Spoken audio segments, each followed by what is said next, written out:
All right. So we're doing homeostasis hormones, so the endocrine system now. Hang on, let me just fire this up. Come on, present. Why are you not presenting? There it is.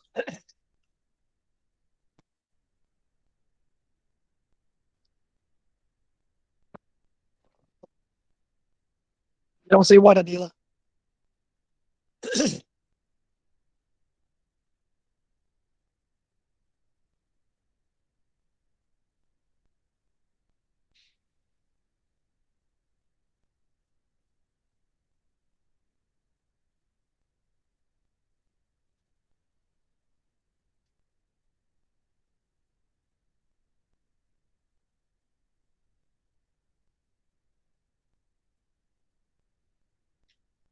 Okay, I did. That's because I did add you to the test.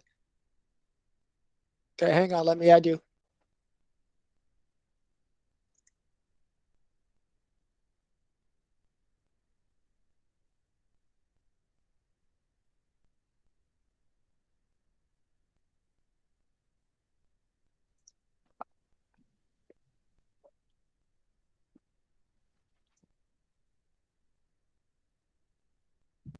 Okay, Anila, it should be there now because I didn't have you in my calendar list. You've got the link to the breakout room. You should write it in there. Okay, so I would suggest you leave this room and go into the breakout and do the test there.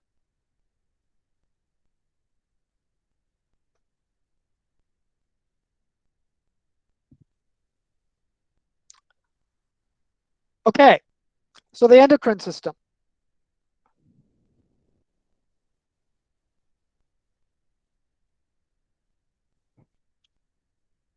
Okay, so if we have a nervous system that responds really, really quickly to external stimuli, why on earth do we need a second system of transmitting, of communicating, which is slower? All right, so why do we need hormones? Okay. And the main reason has to do with what does the nervous system respond to? What kind of stimulus?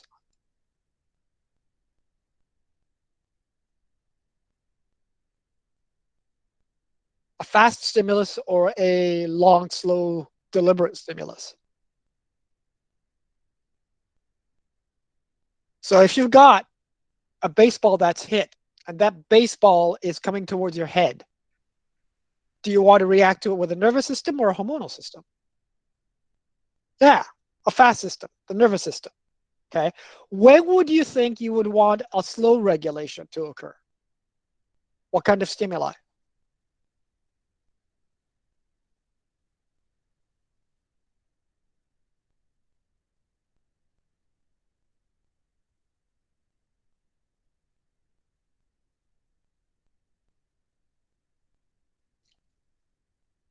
Like if you think of something like blood glucose level, do you want the response to that to be really, really fast or slow and long over time?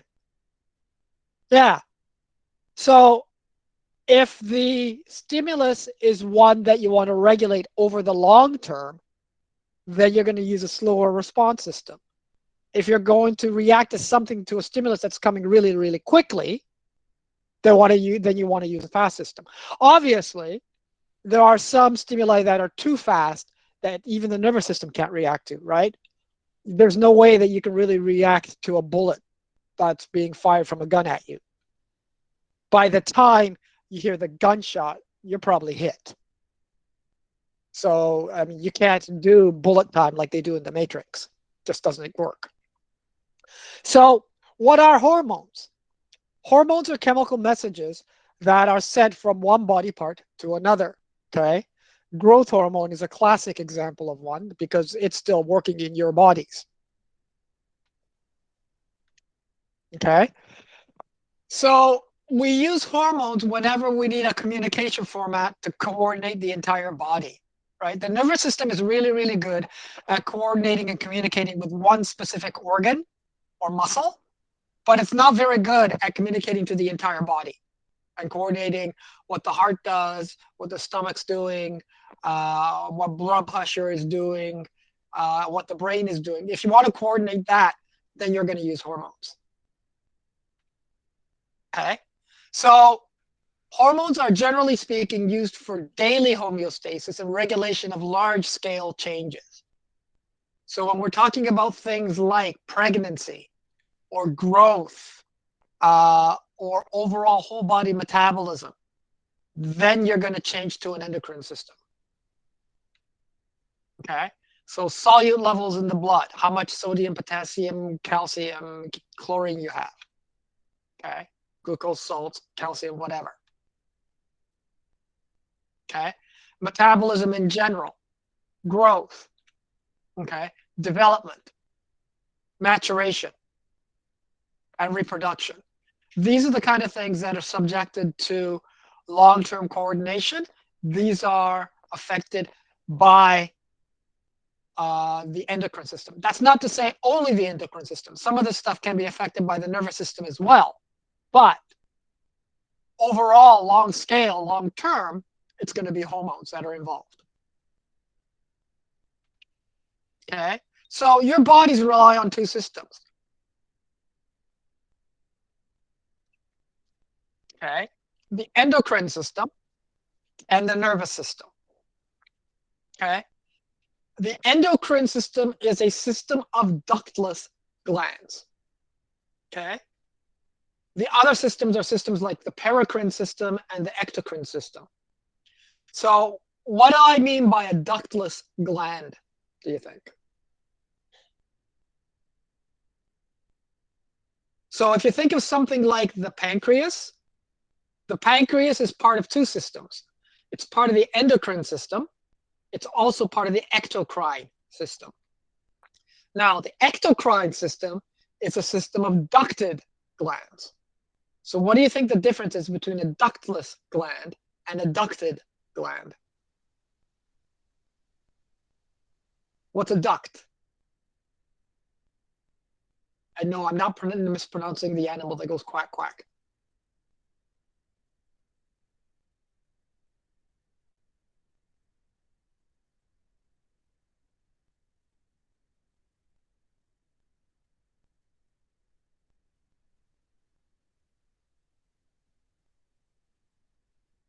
Well, have you guys heard of duct tape? Not duct tape, duct tape.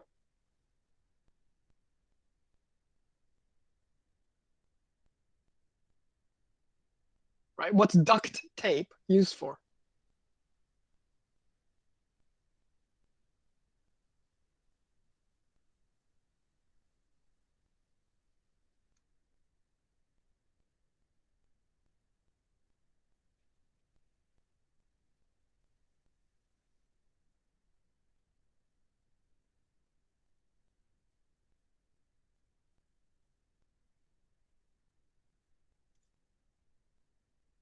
Yeah, okay, it's used as a sealant. It seals ducts. Okay.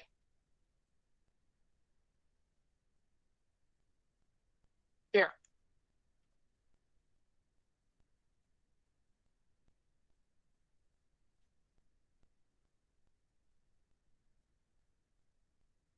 Okay. In a house, it's the vents, it's the tubes that connect all the heating radiators in a central vac system. In your body, it's a tube or a vessel that carries the secretions of a gland. So if you think about the pancreas, okay, during digestion, what does the pancreas give to the duodenum? What does the pancreas produce during digestion? This is last year, grade 11. What does the pancreas produce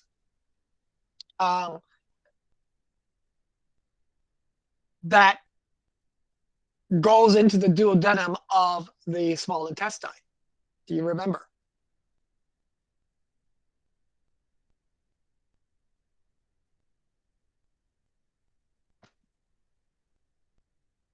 Okay, what neutralizes the acidity of the food coming out of the stomach.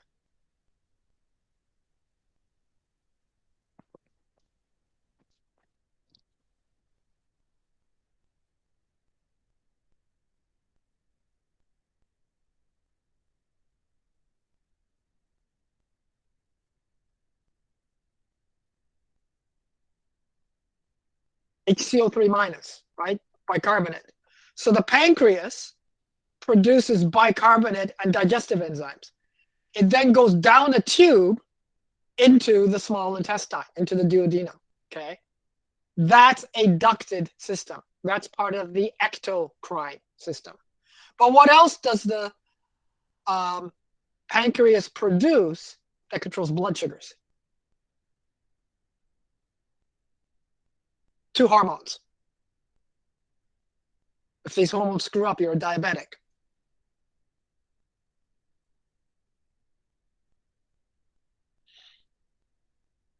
Banting and Best discovered this hormone in Montreal.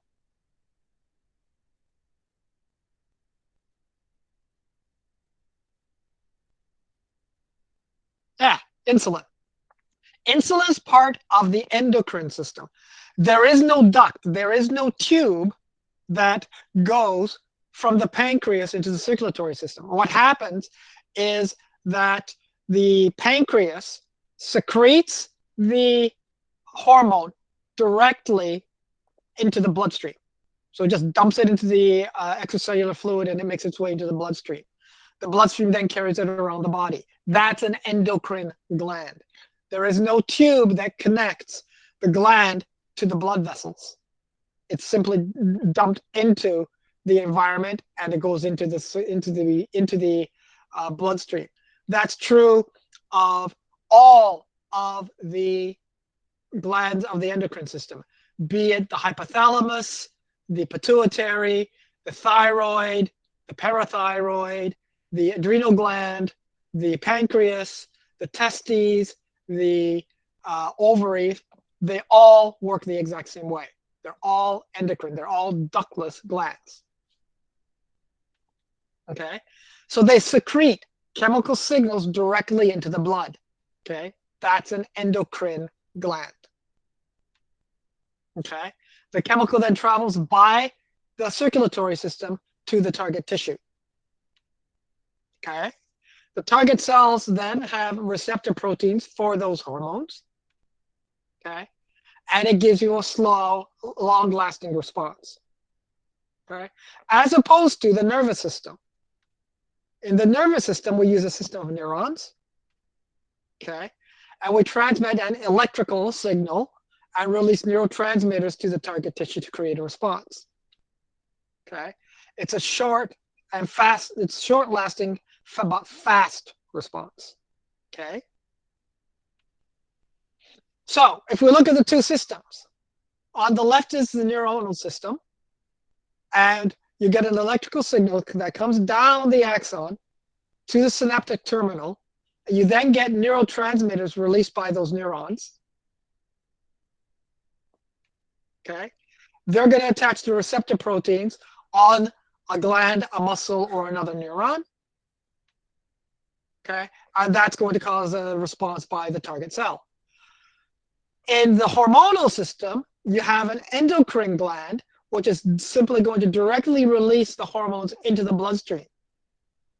The bloodstream then carries the hormone to the target organ, where receptors are going to be there to accept those hormones at the target organ.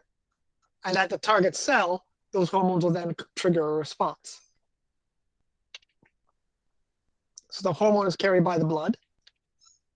And then again, receptor systems are involved to activate the response.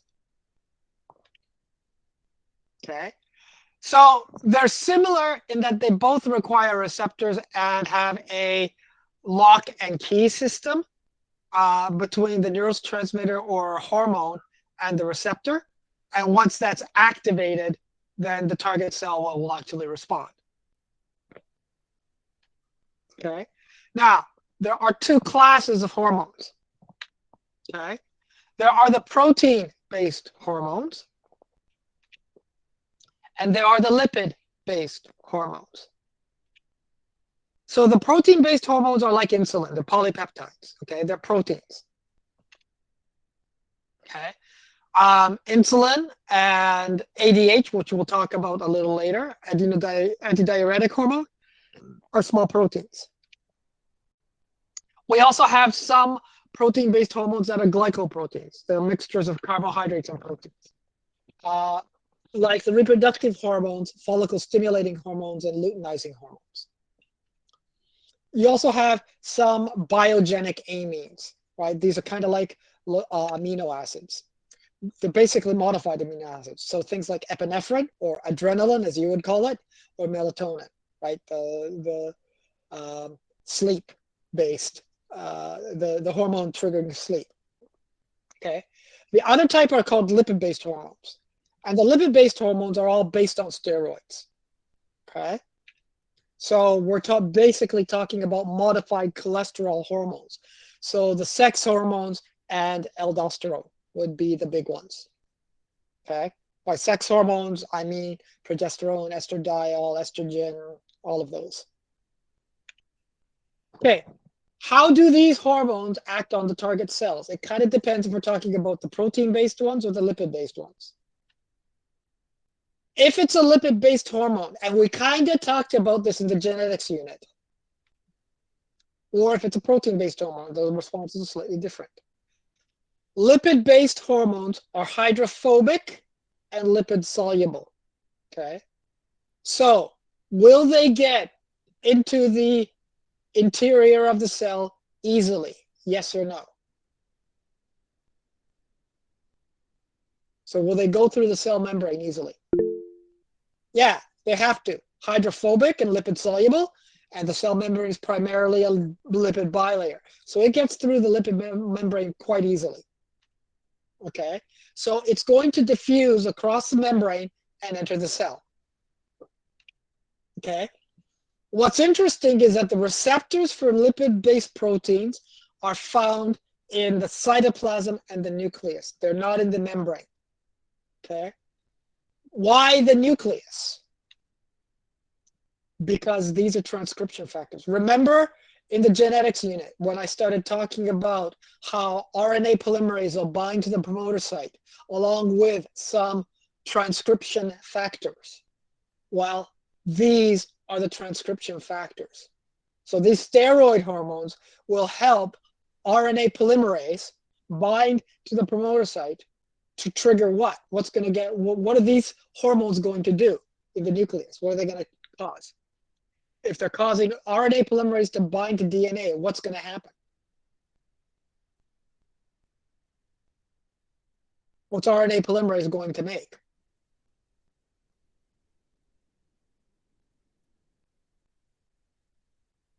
Okay, but before it makes a protein, what's the intermediate step? Right, the messenger RNA. So these hormones help the RNA polymerase attach to the promoter site so that messenger RNA can be made, which will then go into the ribosome in the cytoplasm and start making proteins. Okay, so the lipid-based hormones, steroid hormones, turn on genes. Okay, that's their response. Okay, think about it. Why do some professional athletes, especially the ones that require strength, use male sex hormones or similar steroids to improve their ability to compete? What do those hormones that they take promote? Why did people like Ben Johnson and all these and NFL football players in the 1970s? Why did they take? Yeah. And how do you boost muscle growth? Muscle growth is based on what? Protein synthesis. Okay. So by taking these steroid hormones, they turned on the genes for muscle protein synthesis, and therefore they got bigger muscles. If you look at, do you guys know who Ben Johnson is? Seoul Olympics, 1988, 1980, yeah, 88, I believe. Um, if you look at his pictures, uh, like a few years before he competed in the Seoul Games, and when he competed, the gain in muscle mass is incredible. He's like 2 or 3 times bigger than he was a few years earlier. And he literally is the fastest man on earth. Um, yes, he cheated to get that, but he did. He was the first man to break the sub uh, 9 second or 9.5 second mark. There's a lot of side effects. If you ever watch football games, the NFL from the 1970s, where a lot of the big linebackers were taking steroids, the aggression is huge, right? You also get other side effects like the testicles will shrink, depending on which hormones you take, right? Um, some of the female weightlifters that would take these steroids, you'd have unprecedented muscle growth. You'd also have facial hair growing. They would lose breast tissue. They would get wider hips. They would start growing hair. I don't know. I've never seen that acronym before.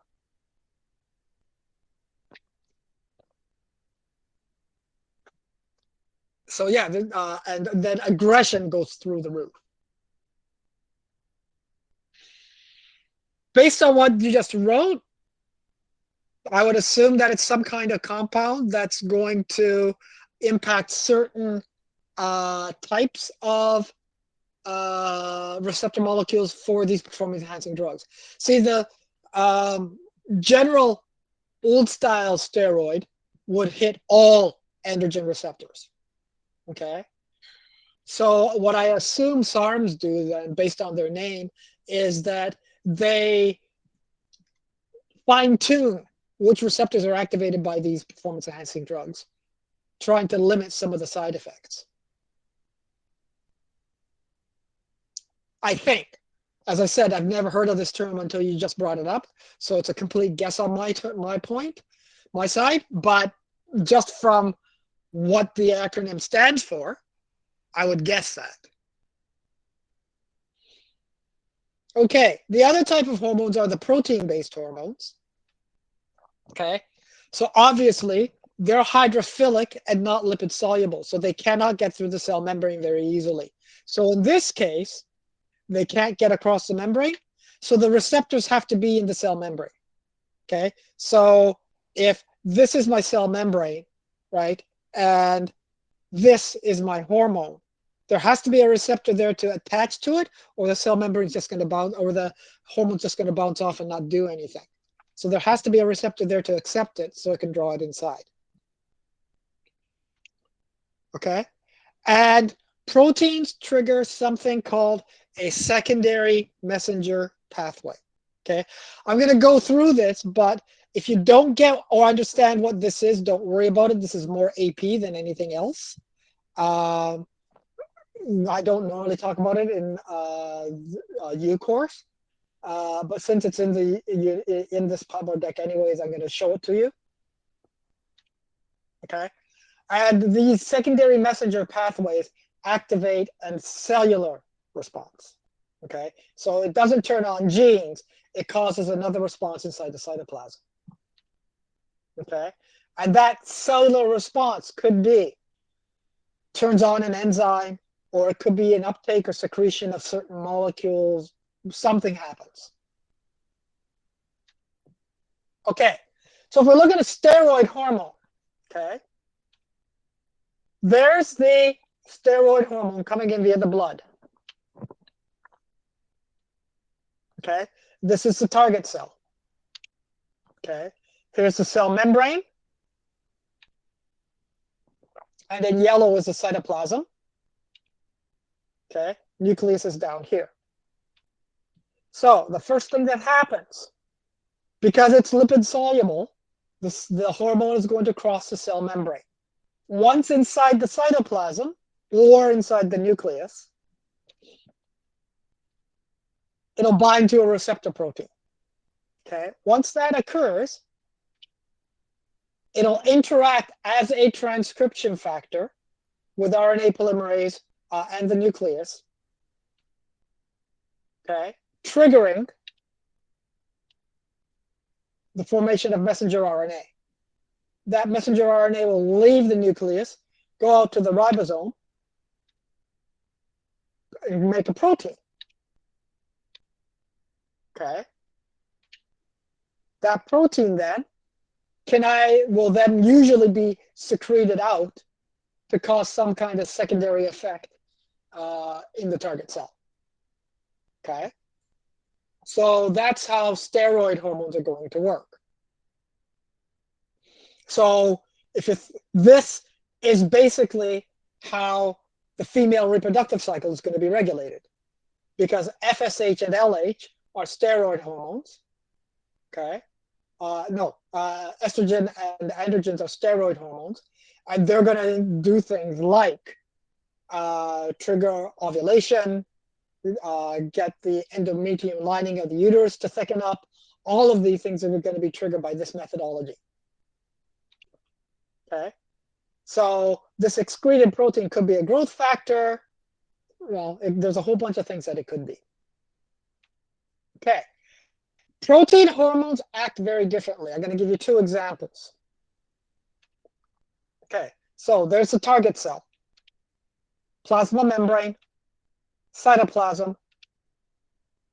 The big purple blob is the receptor protein, and P is the protein hormone coming in from the circulatory system. Okay, so the signal arrives via the circulatory system and attaches to the receptor protein. Okay, this activates what's called a cytoplasmic signal. This cytoplasmic signal, everything that's about to occur, is the secondary messenger system. The reason it's called secondary messenger, this is the first messenger, primary. Okay. You then, because this thing can't cross the membrane, have to trigger another messenger, a second molecule, to act as a messenger inside the cytoplasm. So this is a secondary messenger system. What literally happens is you use a guanine triphosphate to activate this protein, which is called a G protein. Okay. This G protein activates an enzyme, which is going to use ATP and turn that ATP into a molecule, into a compound called CAMP, cyclic AMP. And what cyclic AMP is, let me just get the definition up for you.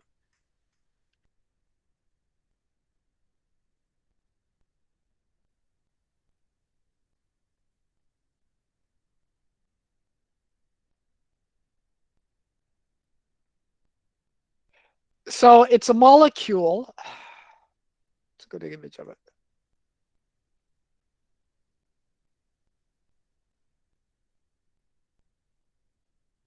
And I'll just show it to you here. You don't have to know this, but it is kind of important to know the relationship between cyclic AMP and ATP.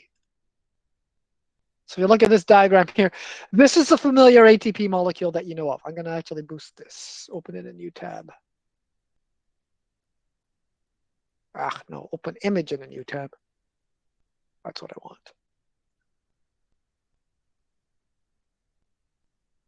Okay, so there's a standard ATP molecule that you're familiar with, a triphosphate, ribose, and adenine. Okay, what basically happens is when that G protein activates, it converts ATP into a molecule that looks like this, and this is called cyclic AMP. Okay. And the reason it's called cyclic AMP, well, obviously adenosine, there's only one phosphate, monophosphate, still has a ribose, but look at the phosphate, right? Over here, the phosphate was only attached to the ribose at one point, this oxygen here. When it becomes cyclic AMP, look, the phosphate attaches to the ribose at 2 points. 1 point here, and 1 point here. This is why it's called cyclic AMP. Okay? Now, that cyclic AMP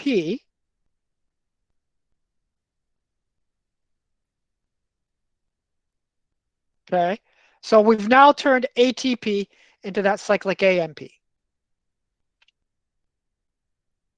Okay, this cyclic AMP is the second messenger system, right? It's the message system that works inside the cell. And what it's going to do is it activates another enzyme, which can then activate a third enzyme. Okay, this is called transduction, where we're getting a series of enzymes activated. And these series of enzymes will eventually cause an action to occur inside the cell, which is actually the response to the original protein signal. Okay? And so you get a response. Let's look at a specific example. Okay? So this is called a signal transduction pathway. Okay, so let's say that this is a liver cell. Okay? There's a receptor protein. Okay? Adrenaline, or epinephrine, is a hormone produced by the adrenal gland, which sits on top of the kidney. Okay, so the protein that's coming in is epinephrine or adrenaline. So it binds to the receptor. That activates that GTP molecule that I talked about. Okay, so GTP donates a phosphate to this G protein, activating the G protein.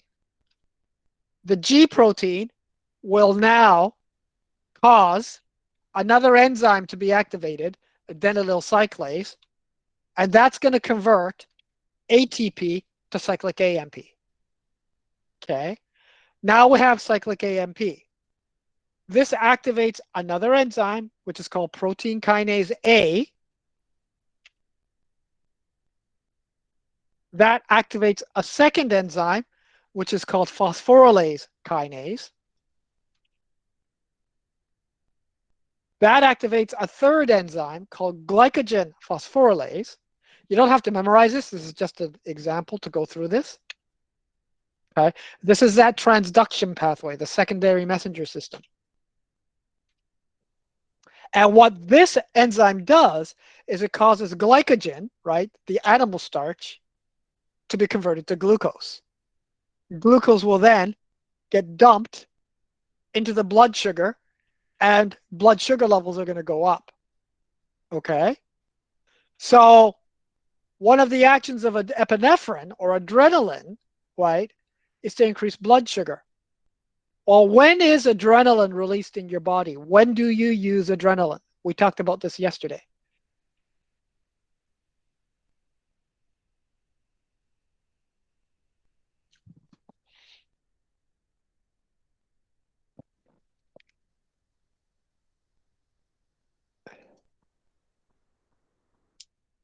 Under what situations?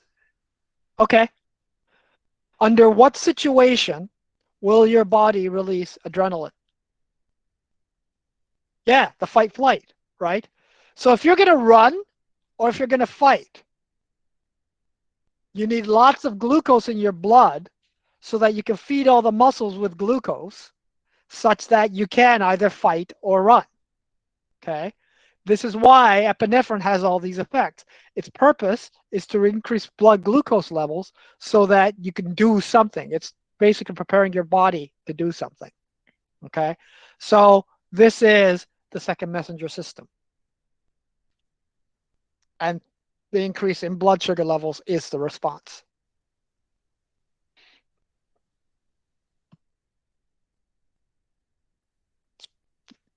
Pretty late for grad photos though, Elwin. That's interesting.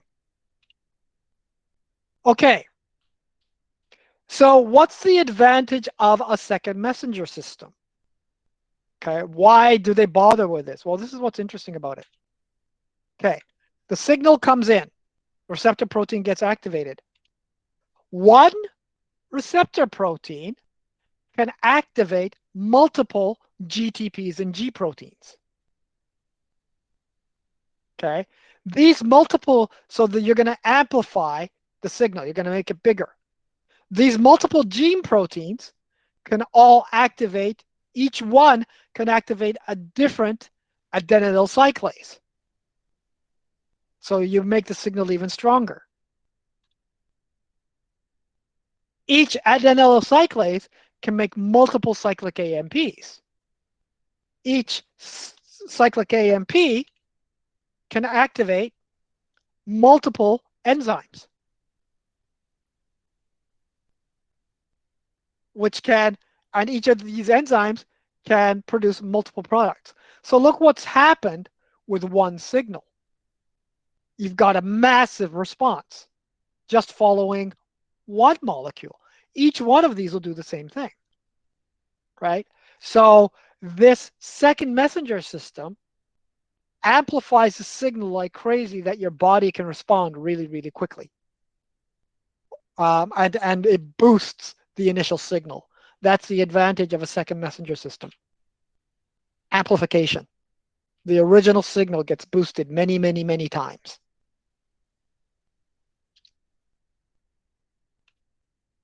Okay, so this is called cascade multiplication because one signal activates multiple G proteins, which activates multiple adenylyl cyclases, which activates multiple cyclic AMPs, and each cyclic AMP can activate multiple protein kinases.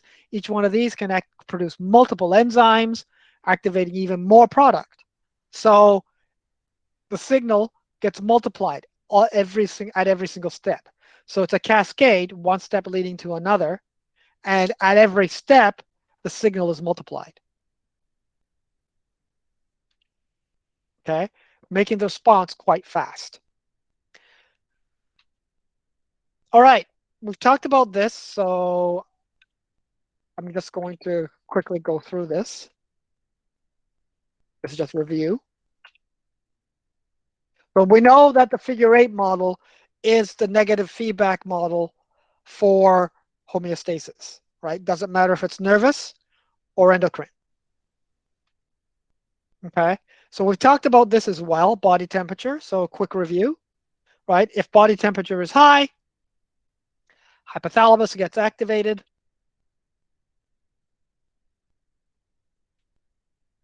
Nerve signals will be fired. You're going to start sweating. Your skin is going to start vasodilating. Okay, and you return to body temperature normal. Body temperature goes low. Hypothalamus gets activated again. More nerve signals fire up. You start shivering, and you constrict the surface vessels. This is just obviously this is not a hormonal-based system.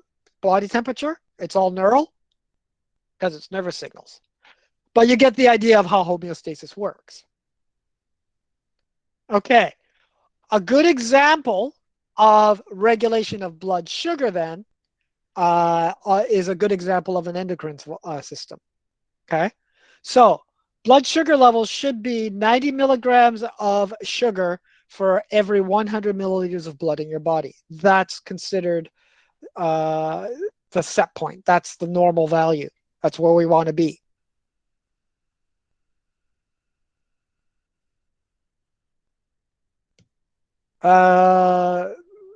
Breakout room. Yeah, you can ask your question, but I can give you the breakout room link again too.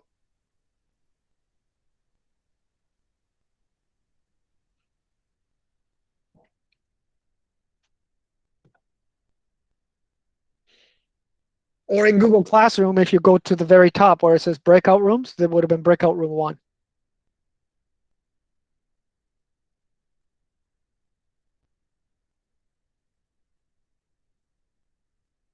Okay, and what's your question, Abby?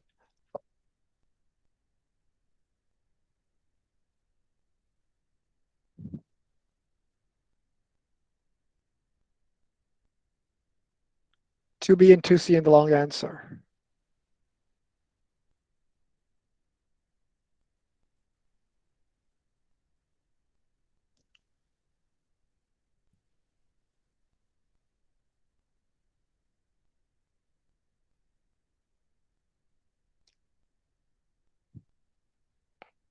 2B. Okay. In 2A, or not 2A? Uh, Here. Stop sharing that.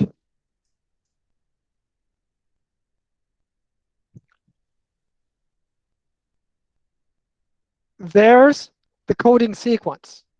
Okay. A asks, give me the template sequence.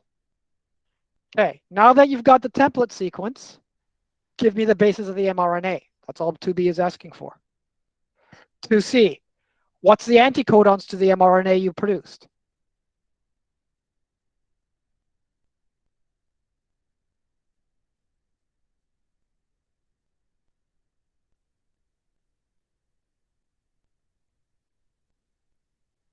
Well, do you know what a template strand is? Okay, this is the coding strand. Make the template strand.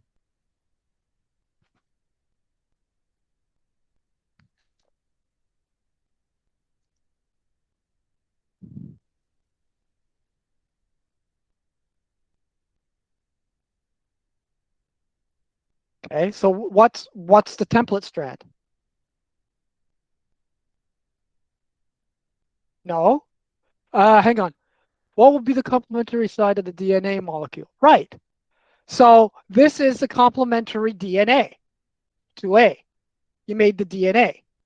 Using the template strand, which you made in 2A, make the mRNA. 2B is asking you for the mRNA, not the coding strand, not the template strand. A is asking you for the template strand. B is asking you, okay, based on that template strand, make the mRNA.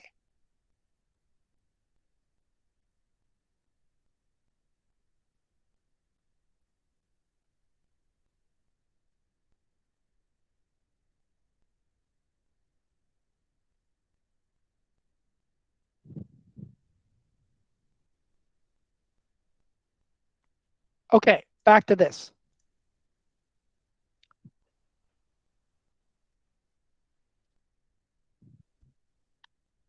Okay, if blood sugar levels go up because you've just eaten a meal, okay, the control center organ that reacts is the pancreas itself. So the control center in the regulation of blood sugar is in the pancreas. Okay. High levels of blood sugar will cause the pancreas, which is also the effector organ, to release insulin. Okay. And specifically, the beta islet cells of Langerhans are what are going to release the insulin hormone. Okay. The body cells then will respond to the insulin by taking up the sugar from the blood, returning blood sugar levels back to 90 milligrams per 100 mil. Okay. Also, at the same time, because blood sugar levels are high, the insulin will tell the liver, convert any sugar you have, glucose you have, into glycogen. Do a synthesis reaction, okay? So do condensation reactions and turn those individual glucose molecules into a long animal starch, glycogen. Okay. And then the third thing you do, you feel full. So you reduce your appetite. So you stop eating. Because if you stop eating, your blood sugar levels stop going up. Okay. If, let's say, your blood sugar levels are low when you first wake up in the morning because you haven't eaten for the past 11 hours, pancreas, again, is the control center that reacts. Okay. This time, the alpha islet cells of the pancreas are going to release a different hormone. This hormone is glucagon. Okay. Glucagon tells the liver, release glucose. So it's going to convert glycogen back to glucose. Okay. It's also going to make you hungry. Okay. And that's going to get you to eat, and your blood sugar level should come back up to 90 milligrams per 100 mil. So what this system does is if this is 90 milligrams, it's going to regulate it so that blood sugar levels are always going up and down around this 90 mil mark. Okay. And so it's regulating your blood sugar levels on a daily basis over the long term. Okay. So that's your daily regulation of blood sugar. However, that's not the only regulation of blood sugar. So this is what happens in the everyday. But sometimes, if you're under a high stress situation, you're going to you need to control blood sugar differently if you're in a high stress situation. Okay. Um, for example, if you're being chased down the street by a bear, okay, would you consider that a high stress situation? Okay. In that case, do you think you want blood sugar levels to be high or low? High, because you want to burn that energy to get away from the bear. The last thing you don't want this slow regulation of blood sugar that this system does when you're in a situation where you got a bear in Barhaven that's coming down your street and you see it and it sees you. In that case, you want a system that's going to give you a shot of glucose right into your blood system and get you ready to run. Okay? And that's what the next system is. Okay? So sugar can be controlled by two ways. You've got the daily regulation at around 90 milligrams. You also have impact of stress on your body. Stress will also cause different responses in terms of with regard to sugars. Okay, so if we're talking about a short-term stress response, okay, so a short-term stress response is when the thing that's stressing you is a temporary short-term thing. So you're walking home at night in a dark alley and you hear something go bump behind you. That's going to be a short-term stress, right? It's scary right at the moment, but once you get out of that situation, you're still not going to be stressed. You're going to be relieved and calming back down. Or you're walking down the street and there's a dog that just surprises you, barking its head off at you. Okay, short-term stress. Once you're away from that dog, you calm down and you settle down. Okay, so the short-term stress response is the flight sympathetic response, the fight, flight, fright response. Okay, that response is controlled primarily by a nervous and an endocrine system. The nervous system starts in the hypothalamus. Okay, so you perceive a threat of some kind. Whatever that short-term stress is, you recognize that there's a threat somewhere. You hear it, you see it, something. The hypothalamus is going to react and it's going to activate a nerve cell. Okay, this nerve is going to activate and it's going to send a signal down your spinal cord to the adrenal gland. Remember, that's that gland that sits on top of the kidney. Now, this adrenal gland breaks up into two areas. The middle part, which is the medulla, and the outer part, which is the cortex. This innervation goes into the medulla, the middle part of the adrenal gland. Okay, and the adrenal medulla, when activated by a nerve, starts secreting epinephrine and norepinephrine. You guys would know this as adrenaline and noradrenaline. Okay, so noradrenaline gets dumped into the circulatory system. Okay, so when that happens, okay, remember we already talked about this. Epinephrine is going to cause the liver to break glycogen down to glucose, so your blood sugar levels start to go up. Okay, the adrenaline is also going to cause your blood vessels to constrict, which is going to elevate blood pressure. Why would a higher blood pressure be good in a short-term stress situation?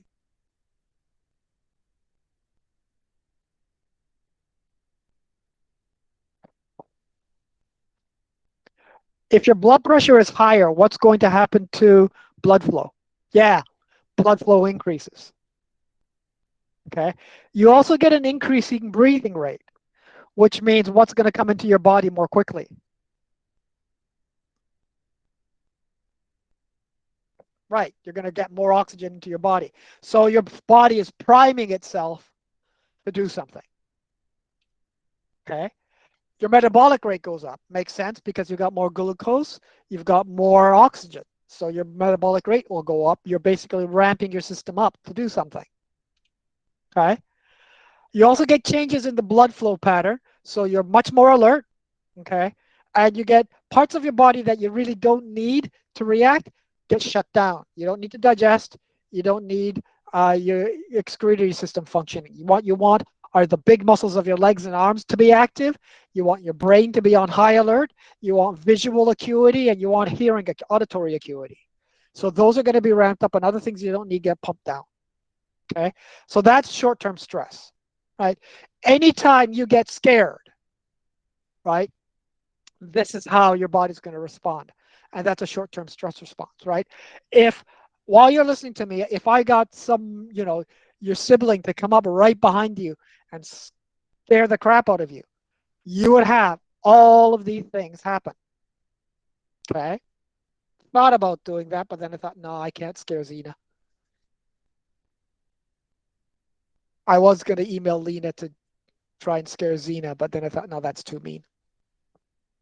Okay, so this is what's going to basically happen.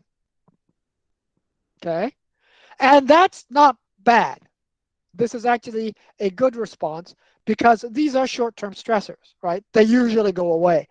The problem is when we activate the other system. Okay, if we activate the long-term stress response. Again, that stress is going to be picked up by the hypothalamus, but this time, because it's a long-term stress, the activation is a little bit different. The hypothalamus itself is going to release a hormone.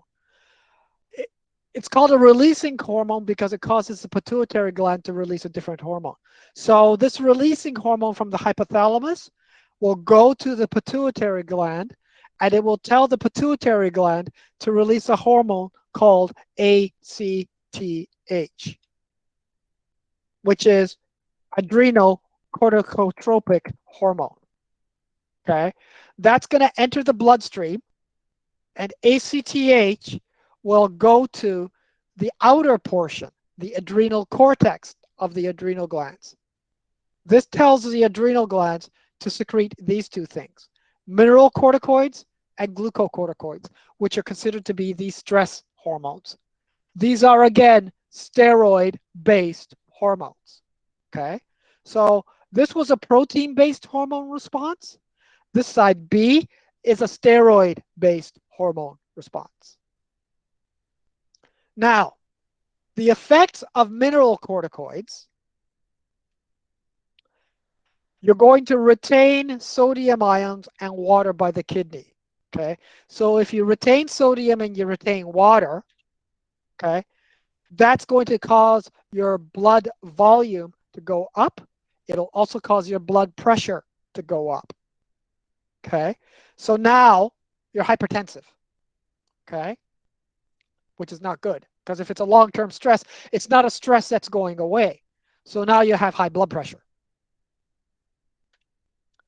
The glucocorticoids, which are the other based hormones, okay, they start causing proteins and fats to be broken down and converted to glucose.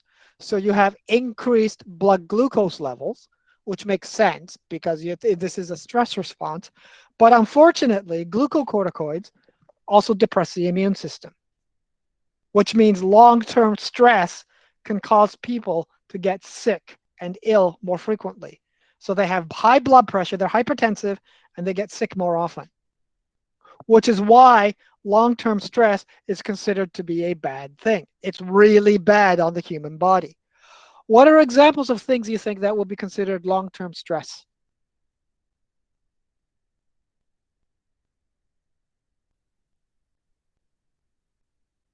What are stressors in your lives that don't go away rapidly?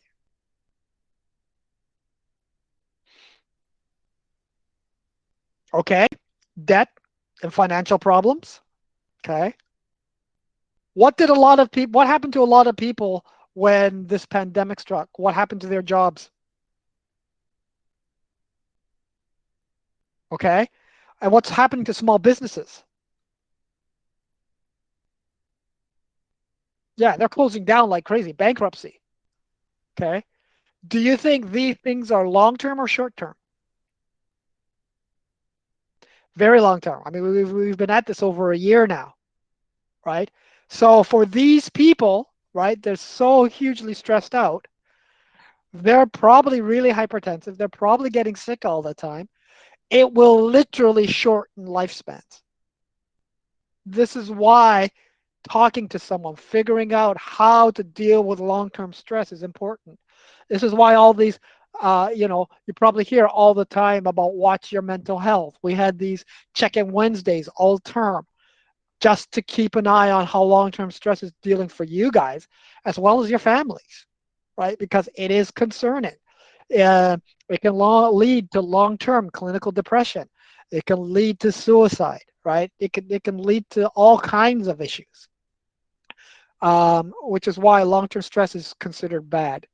And so there have to be ways: get out, do exercise, talk to somebody, socialize safely. That's why all these things were being emphasized during these closures and lockdowns and such.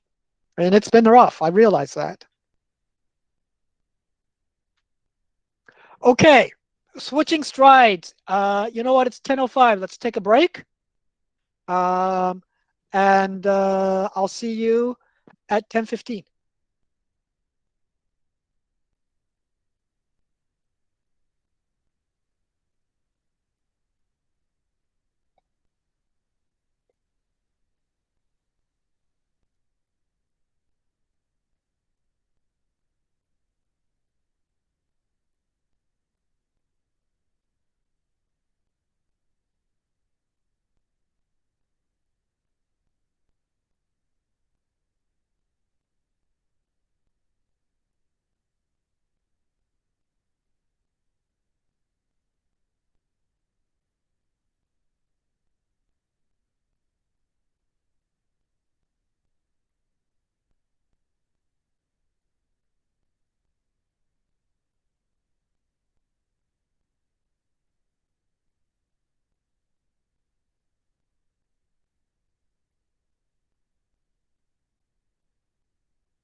Okay.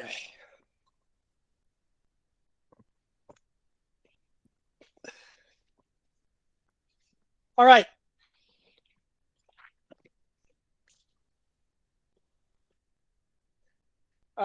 Continuing on. All right. So let's have a look at blood osmolarity. What that basically means is how salty is your blood, right? How much salt volume is there in your circulatory system? Because that's going to actually control blood volume. Okay. So this is something that does need to be regulated over the long term as well. Because obviously, if uh, water levels go out of whack in your body, it can cause all kinds of problems with all of your different organs. So if your blood osmolarity goes high, in other words, your blood gets salty. So in other words, you are hypertonic to what you should normally be. There are receptors that detect tonicity in your hypothalamus. So they're determining how isotonic, hypertonic, or hypotonic you are. Okay. So when you are hypertonic, these osmoreceptors are going to be activated. Okay.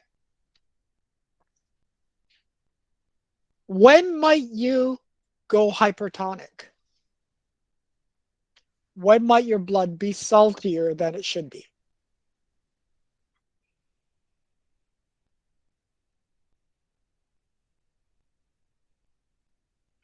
Okay, dehydration is one. So you lose water somehow for some reason. Okay, what's the other way? When would you load up on salt?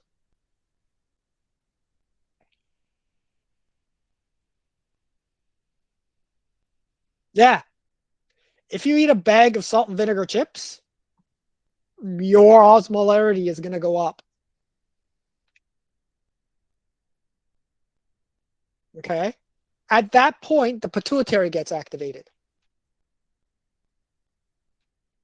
And the pituitary will start releasing, the posterior pituitary will start releasing a hormone called ADH, or antidiuretic hormone.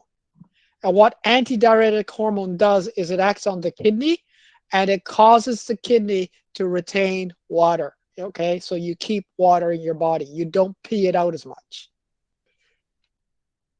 You also trigger thirst, so you start drinking more. Okay. On the other side, if your blood values or saltiness values go down, okay, when might the saltiness of your blood go down?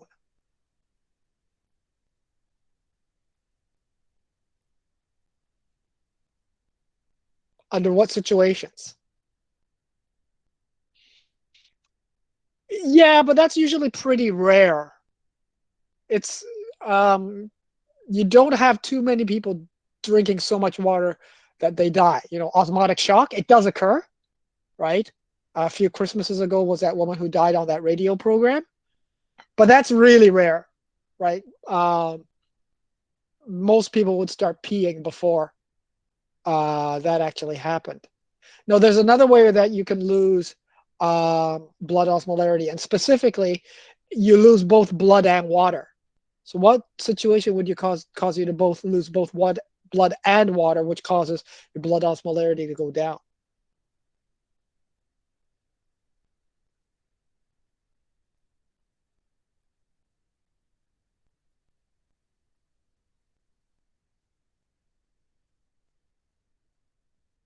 Well, what would happen if I cut off your arm?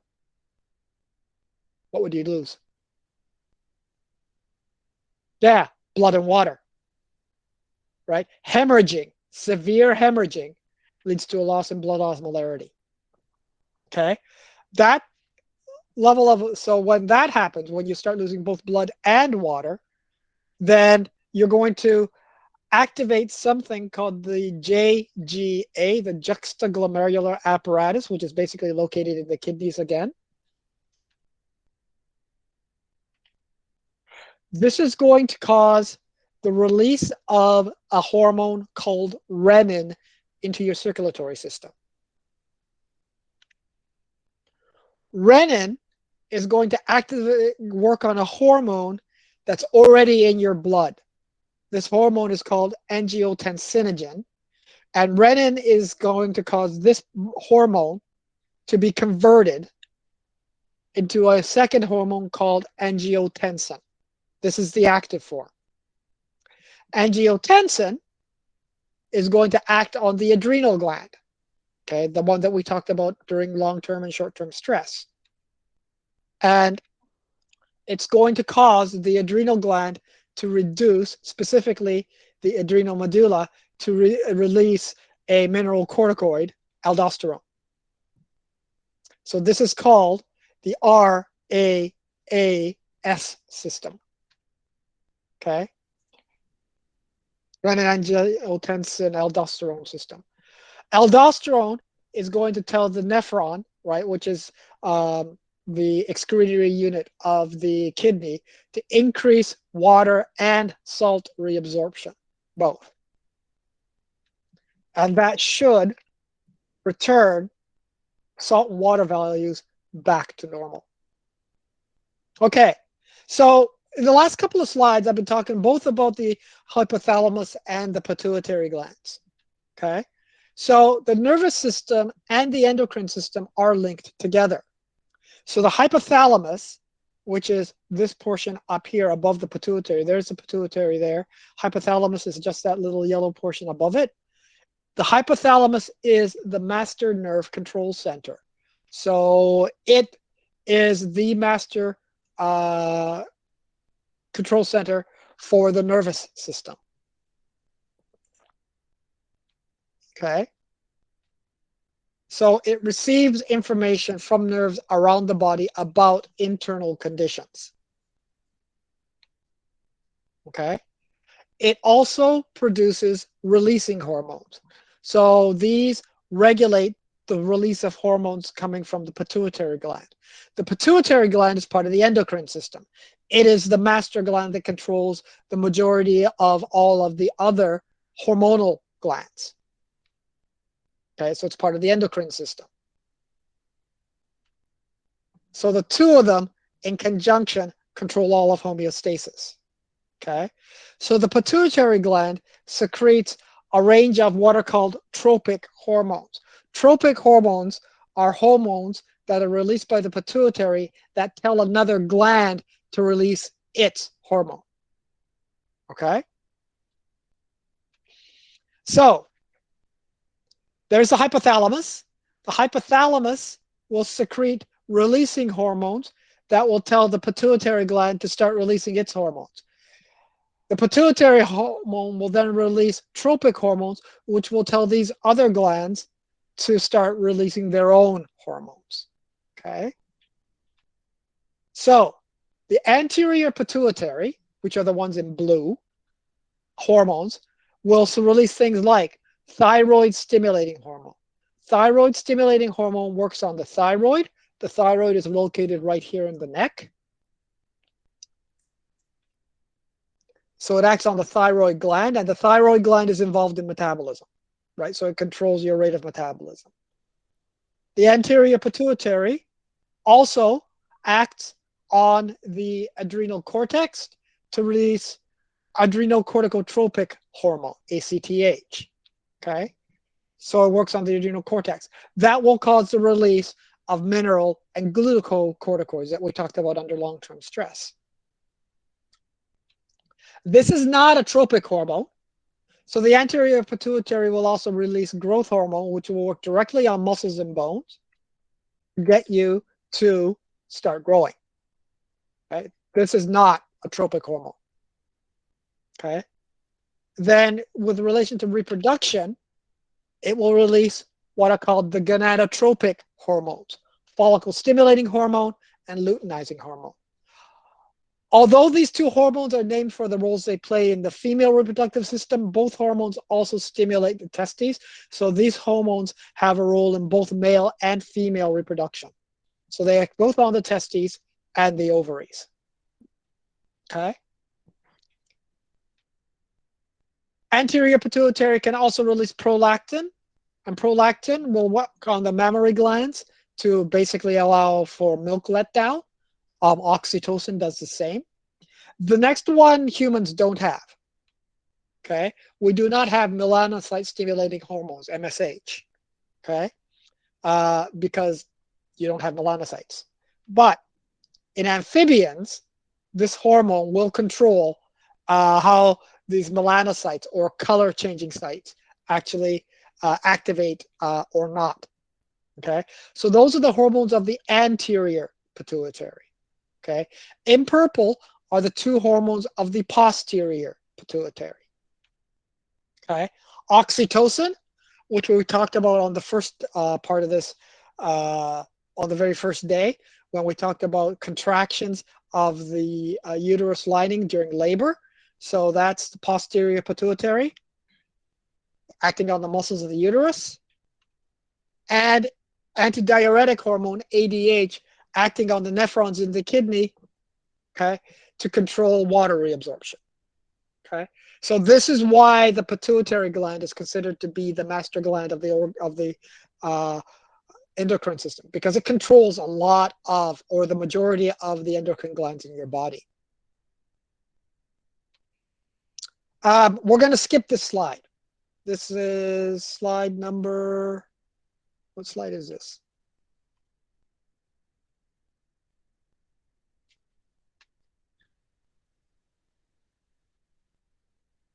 Slide number 18, you can ignore it. Okay, it's not one that we're going to be talking about at all.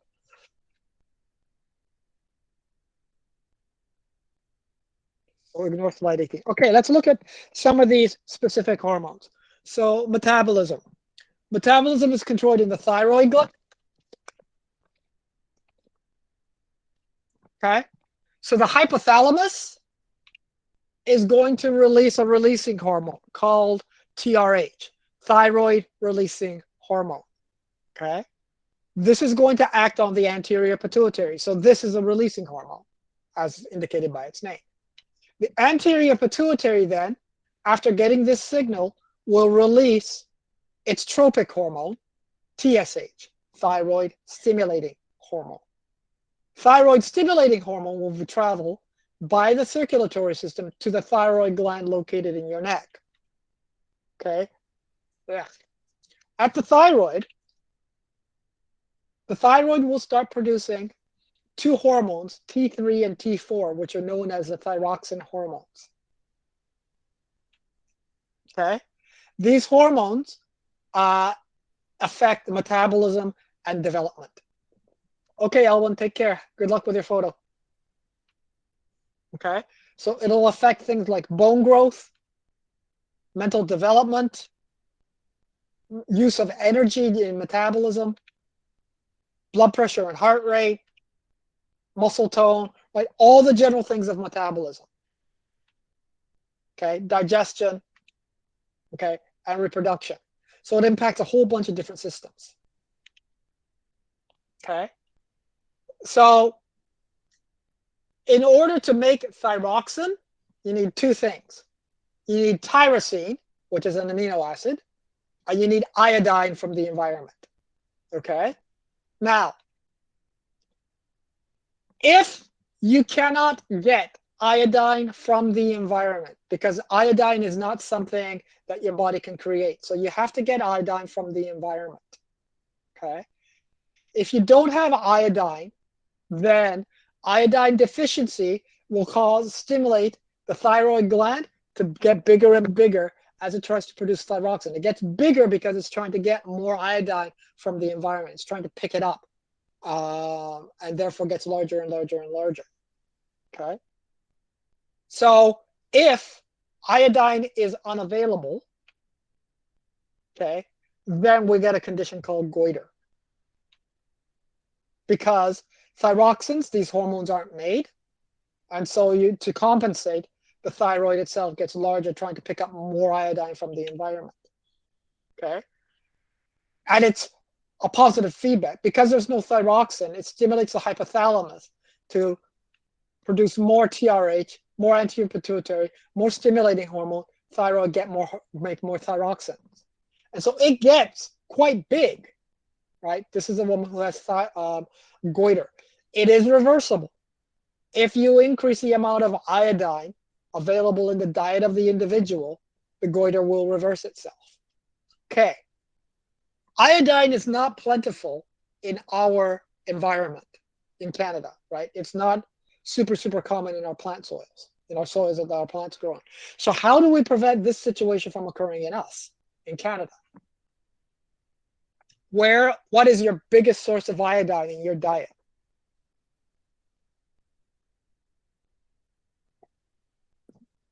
Yeah, exactly. If you look at table salt, it's always iodized. So they put iodine into your table salt so that you get enough iodine to control your metabolism by your diet. Okay?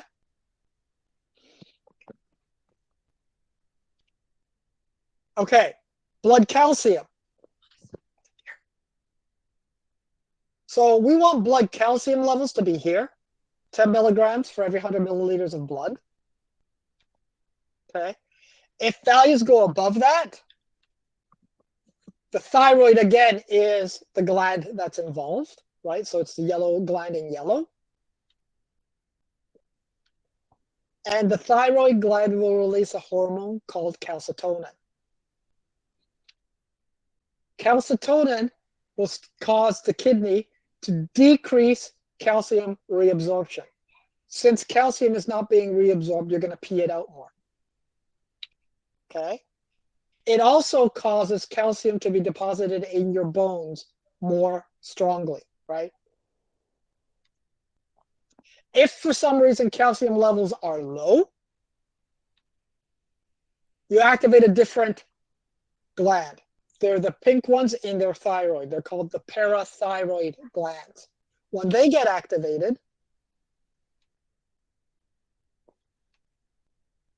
you release a hormone called PTH, parathyroid hormone.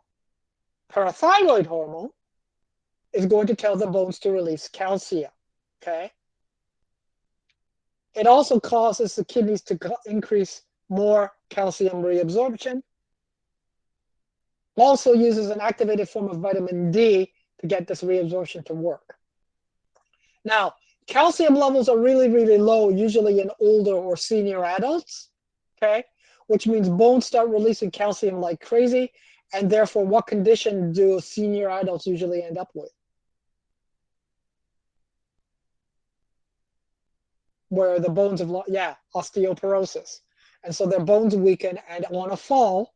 That's why a lot of senior citizens, when they fall, break their hip bones, because their hip bones are no longer strong enough after the fall to not break. Okay. Also, you're starting taking up more calcium via the intestines, if you can.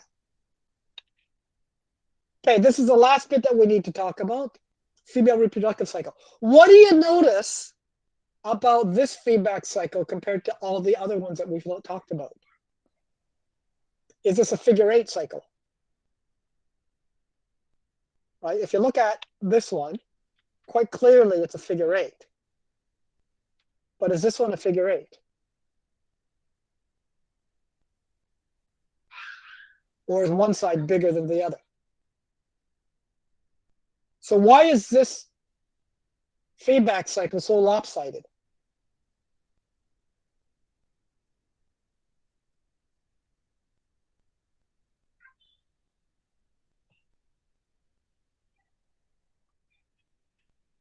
Okay, looking back at this, right? Half the time, blood calcium levels can be high. Half the time, blood calcium levels can be low. Therefore, you're going to get a balanced loop here, right? It's a figure-8. Do women spend half their time pregnant and half their time not pregnant?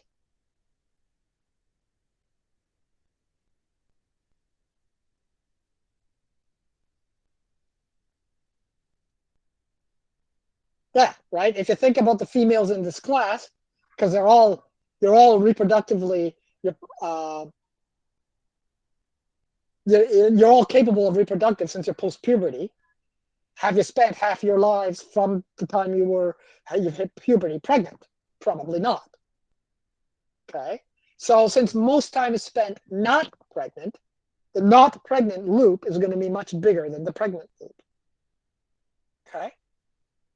So for the majority of time for most human females, pregnancy, no, not pregnant. So the hypothalamus is going to release GnRH, gonadotropic releasing hormone. Okay. That's going to stimulate the pituitary gland. The pituitary gland will release FSH and LH. Hello. Hi. FSH and LH will act on the ovary, and the ovary will start releasing estrogen. Okay. Estrogen is going to tell the ovary to start maturing an egg and get it ready to release, right? So ovulation. Okay. Estrogen also causes the uterus lining, the endometrium, to build up. Okay. Once ovulation occurs, so once that egg is released, the former follicle, which was developing the egg, becomes something called the corpus luteum, which is the yellow body. Okay. The reason you need the corpus luteum is that the corpus luteum starts producing a hormone called progesterone. Now, the progesterone is needed because what progesterone does is it maintains the uterus lining of the endometrium. Okay. Now, if after a 1 month cycle, 28-day cycle, the woman does not get pregnant, then the corpus luteum breaks down. It no longer makes progesterone. Since progesterone levels begin to drop, it no longer maintains the uterus lining, and menses, or the woman's period, then begins. Okay, she's not pregnant again, and then we have the beginning of a new 28-day cycle, and it begins all over again, and your body does the same thing. Okay, but if the answer is yes, pregnant, so an embryo is created, then the fertilized egg itself starts creating a hormone. That hormone is called human chorionigraphic gonadotropin. Okay, and HCG will maintain the corpus luteum. Okay, since the corpus luteum is maintained, progesterone continues to be made. Since progesterone is still made, the uterus lining is there, which gives the embryo something to implant into once it gets to that point. Okay? And so long as the pregnancy is maintained, this cycle is going to run. Okay? Now, if a woman is on a birth control pill, what part of this cycle is the birth control pill mimicking? Which hormone do you think is in the pill? The woman should know the answer to this question, because I would assume you would get it in health ed.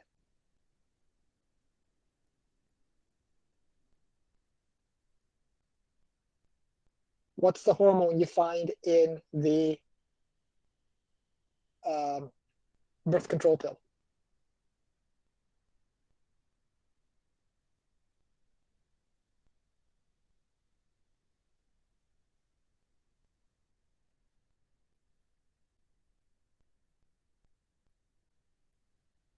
Okay, what's the purpose of the birth control pill?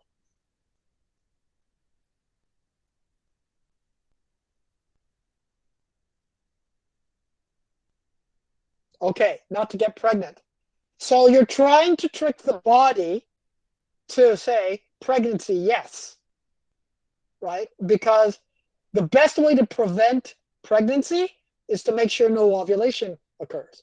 So which hormone would you use to mimic pregnancy out of this cycle?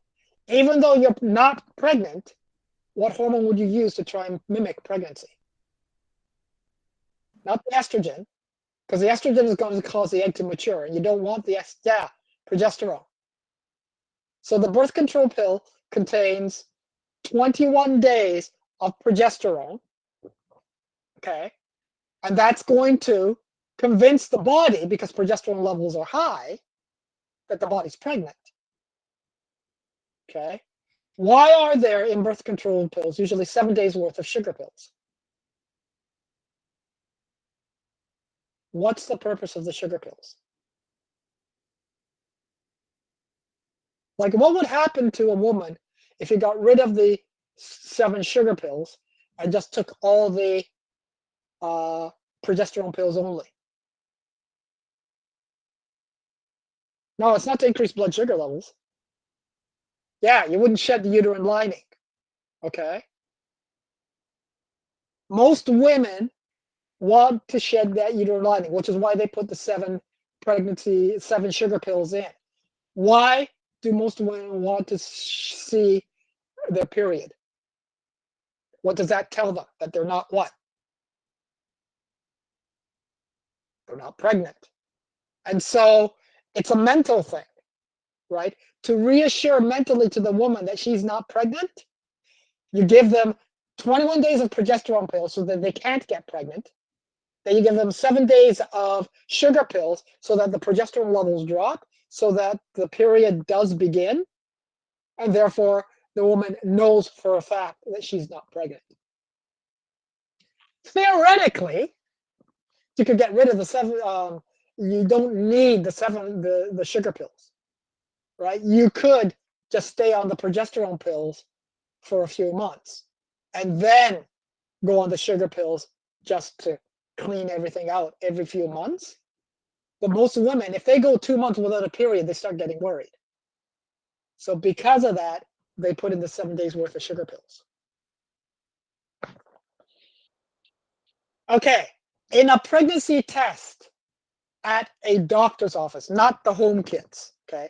The home kits can be false positives because they're often using progesterone, okay? But in a doctor's office, when they're testing for pregnancy, so they usually do a blood test, not a pee test. What hormone are they trying to detect, do you think, in a pregnancy test in a doctor's office, when they take a blood sample? Which is the only hormone in this image that's present only during pregnancy. Yeah. This is the hormone that they're trying to detect in a doctor's office to determine if a woman is pregnant or not. They're trying to find HCG in the bloodstream. If they do, they know that the woman is actually pregnant. Progesterone tests, like the pregnancy sticks you get from the pharmacy, they can give you false positives, right? Because of things like birth control pills, as well as some of the hormones that are present in our food and drink mimic progesterone, so you can get false positives. But the one in the doctor's office is actually looking for a completely different hormone, and therefore is a much more accurate indicator of pregnancy or not. Okay. Last thing I want to talk about here is this. So this is the actual female cycle. Okay. So day 0 is basically the first day of menses. Okay. So when you have your period, when you basically start having your period, that's day 0 of your next cycle. Okay. And at that point, the pituitary hormones, FSH and LH, are being levels are going up. What you'll notice is luteinizing hormone levels are high first, and luteinizing hormone is going to cause the release of estrogen, right? Estrogen levels go up first, and presence of estrogen causes the follicle to start growing and maturing, right? So this is the egg that's basically beginning to develop, getting ready for ovulation. FSH also is going to basically start getting, the estrogen is also going to start getting the uterine lining ready for implantation, okay? What's interesting is this. Just before ovulation, there's a spike in both FSH and LH, that's the signal by the brain to ovulate. And therefore, the follicle will now open up and now ovulation will begin. And the follicle now becomes a corpus luteum producing progesterone. So progesterone levels go up. And they're high to maintain this uterine lining. So long as pregnancy doesn't occur, then progesterone levels will drop back down and menses will then begin and we have the beginning of a new cycle. But if pregnancy does occur, then HCG starts being produced, which maintains this corpus luteum until the embryo implants in the endometrium lining and starts producing a placenta. And at that point, then the embryo takes over maintaining, the lining. Okay. It's actually so well hidden that generally speaking, even a woman doesn't exactly know when she's ovulated because women usually don't monitor their FSH, ALH levels on a regular basis. So even from women, the point of ovulation is often kept hidden, although it's usually somewhere between day 13 to day 15. So that's when the likelihood of pregnancy, if you have intercourse, is going to be really, really high. Okay. Any questions? Tallest man alive, or that ever existed, 8'11". Even the current tallest man is not quite that tall. All right, so it's well, 1818 to 1840.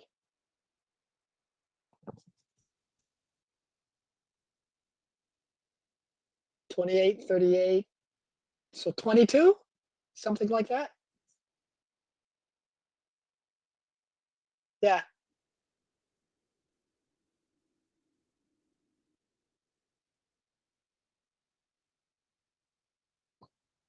Okay. So it's 10:50. And that's the end of endocrinology. And I guess we will talk about excretion then tomorrow. So have a good one. Take care. Unless you have questions.